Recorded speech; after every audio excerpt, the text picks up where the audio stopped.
Tengo una palabra más corta que decir cinta adhesiva para toda España. Celo. ¿Qué opináis el resto?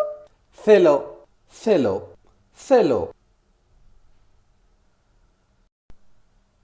celo, celo, celo.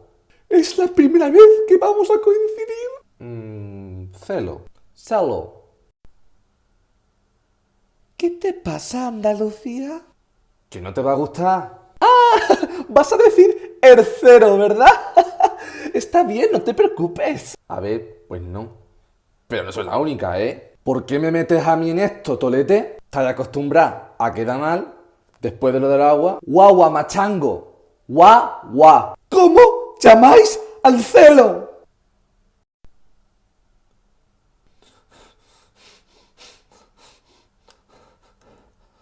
¡Fiso!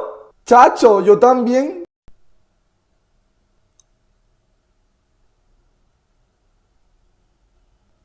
Jo tinc cita avui amb el fisio.